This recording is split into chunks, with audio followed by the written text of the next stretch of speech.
대한민국을 뒤흔든 충격적인 진실, 김수현과 김세론의 비극적 관계.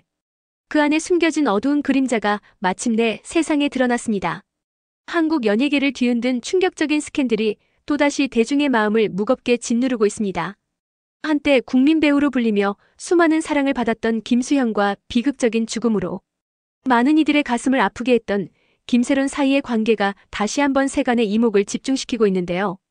이번에는 그 어느 때보다 충격적인 증거가 세상에 드러났습니다.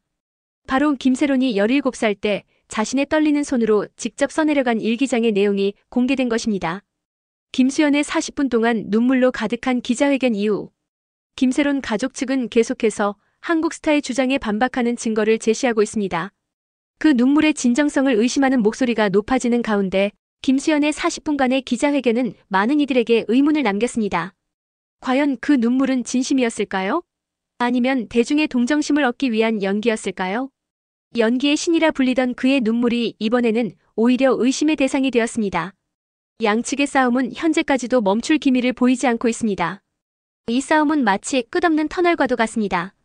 한쪽에서는 자신의 결백을 주장하고 다른 한쪽에서는 진실을 밝히려 애쓰는 가운데 대중들은 혼란스러운 상황 속에서 진실을 갈구하고 있습니다. 이 싸움은 단순한 법적 공방을 넘어 한국 사회에 깊게 뿌리내린 권력 구조와 연예계의 어두운 이면을 드러내는 계기가 되고 있습니다. 김수현은 두 사람이 연애를 한 적이 있다고 주장했지만 당시 둘 다 성인이었으며 김세론이 미성년자일 때 접근했다는 의혹은 부인했습니다. 그의 주장에 따르면 두 사람의 관계는 순수한 사랑이었다고 합니다. 하지만 과연 그것이 진실일까요? 13살 차이가 나는 두 사람 사이에 과연 동등한 관계가 가능했을까요? 특히 한쪽은 이미 성공한 톱스타였고 다른 한쪽은 아직 성장 중인 어린 배우였다는 점을 고려하면 그 관계의 균형은 처음부터 기울어져 있었을 가능성이 높습니다. 결국 김수현 측은 김세론 가족과 유튜브 채널 가로세로 연구소를 명예훼손으로 고소하고 120억 원의 손해배상을 청구했는데요. 이는 단순한 법적 대응을 넘어 한 스타가 자신의 이미지와 경력을 지키기 위해 취할 수 있는 가장 강력한 조치 중 하나입니다. 120억 원이라는 천문학적인 금액은 일반인들에게는 상상하기 어려운 액수이지만 김수현과 같은 톱스타에게는 자신의 명예와 직결된 문제입니다.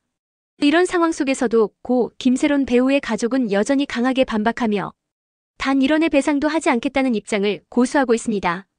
그들의 단호한 태도는 단순한 고집이 아닙니다. 이는 잃어버린 딸의 명예를 지키기 위한 그리고 진실을 밝히기 위한 처절한 몸부림입니다.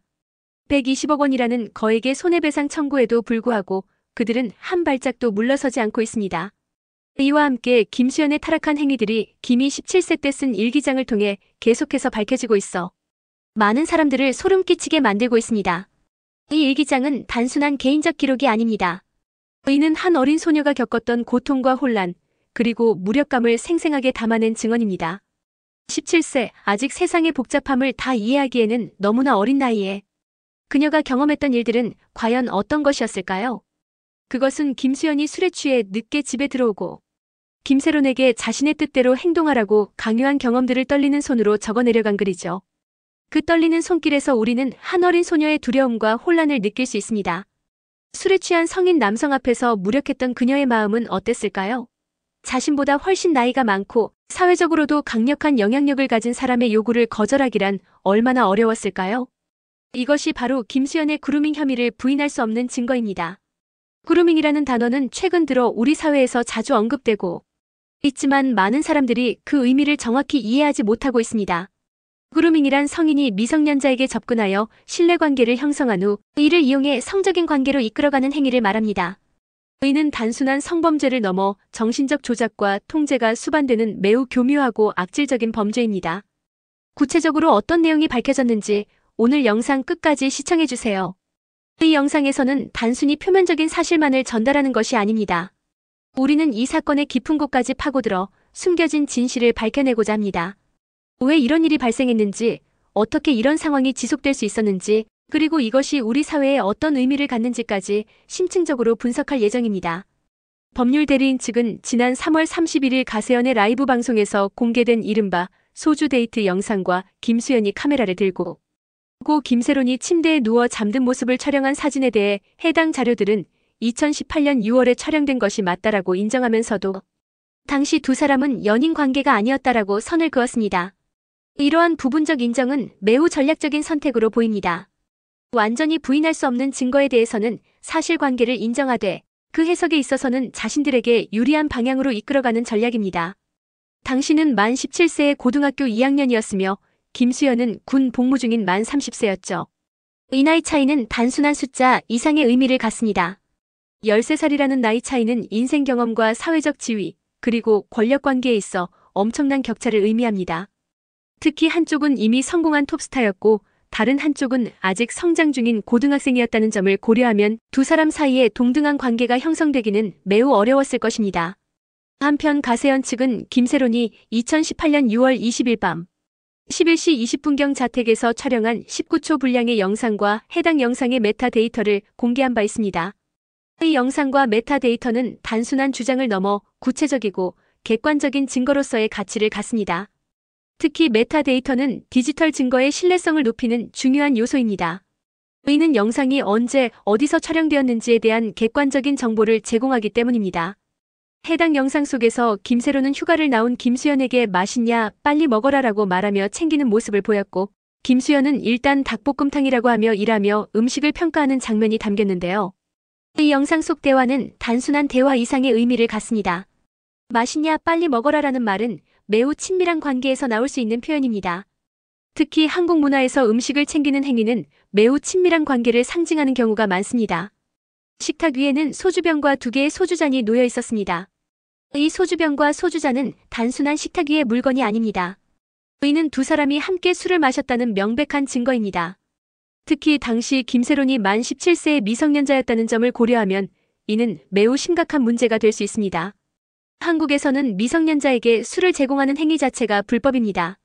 스캔들이 사방에서 몰려드는 가운데 고 김세론의 일기장으로 추정되는 내용이 유출되며 김수현의 이름은 다시 논란의 중심에 섰습니다. 이 일기장의 유출은 이 사건의 새로운 전환점을 가져왔습니다. 지금까지의 논쟁이 주로 외부적 증거와 주장에 기반했다면 일기장은 김세론 자신의 내면적 경험과 감정을 직접적으로 보여주는 증거입니다. 이는 단순한 사실관계를 넘어 한 어린 소녀가 실제로 어떤 경험을 했고 그것을 어떻게 느꼈는지를 생생하게 전달합니다. 떨리는 일기장 속에서 김은 이렇게 적었습니다. 오늘도 수현 오빠는 늦게 들어왔다. 술도 너무 많이 마셨다.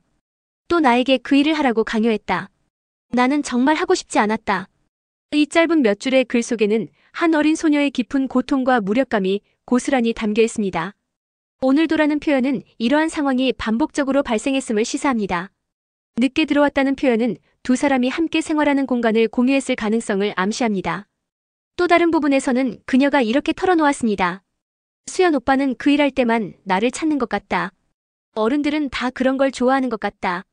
이 문장들은 그녀가 자신의 관계에 대해 어떻게 인식하고 있었는지를 명확하게 보여줍니다. 그 일할 때만 나를 찾는 것 같다는 표현은 그녀가 자신이 단지 특정 목적을 위한 도구로 취급되고 있다고 느꼈음을 시사합니다. 이는 건강한 관계에서는 결코 나타나지 않는 감정입니다. 내 가족은 딸의 명예를 되찾기 위한 노력으로 그 일기의 일부를 공개하기로 결정했습니다. 이는 매우 어려운 결정이었을 것입니다. 한편으로는 이미 세상을 떠난 딸의 사생활을 보호하고 싶은 마음과 다른 한편으로는 진실을 밝히고 정의를 실현하고 싶은 마음 사이에서 깊은 고민이 있었을 것입니다. 결국 그들은 진실을 선택했습니다. 이는 단순한 복수나 명예회복을 넘어 사회적 정의를 실현하기 위한 용기 있는 결정으로 볼 수 있습니다. 이는 또 다른 스캔들을 만들기 위함이 아니라 세상에 이렇게 말하기 위해서입니다. 그 아이는 이미 목소리를 냈다. 다만 아무도 들어주지 않았을 뿐이다. 이 문장은 이 사건의 본질을 정확히 짚어내고 있습니다. 김세론은 이미 자신의 경험과 감정을 일기장을 통해 표현했습니다. 그녀는 이미 목소리를 냈습니다. 하지만 그 목소리는 오랫동안 무시되고 침묵 속에 묻혀 있었습니다. 이제 그 목소리가 마침내 세상에 드러나게 된 것입니다. 미성년자를 대상으로 한 성범죄의 기준 연령을 만 19세로 상향해달라는 이른바 김수현 방지법. 청원이 5만 명 이상의 동의를 얻으면서 국회 상임위원회에서 논의될 가능성이 높아졌습니다. 이는 이 사건이 단순한 연예계 스캔들을 넘어 실질적인 법률과 제도의 변화를 이끌어내는 계기가 되고 있음을 보여줍니다. 김수현 방지법이라는 이름 자체가 이 사건의 사회적 영향력을 상징적으로 보여줍니다. 배우 김수현과 유족 측은 고인이 미성년자였던 시절 두 사람이 교제했다는 의혹을 두고 계속해서 진실 공방을 벌이고 있습니다. 이 진실 공방은 단순한 법적 분쟁을 넘어 한 사람의 명예와 또 다른 한 사람의 진실을 둘러싼 처절한 싸움이 되고 있습니다. 한쪽에서는 자신의 이미지와 경력을 지키기 위해, 다른 한쪽에서는 이미 세상을 떠난 딸의 명예와 진실을 지키기 위해 모든 수단과 방법을 동원하고 있습니다. 재밌게 보셨다면 구독과 좋아요, 알림 설정 부탁드립니다.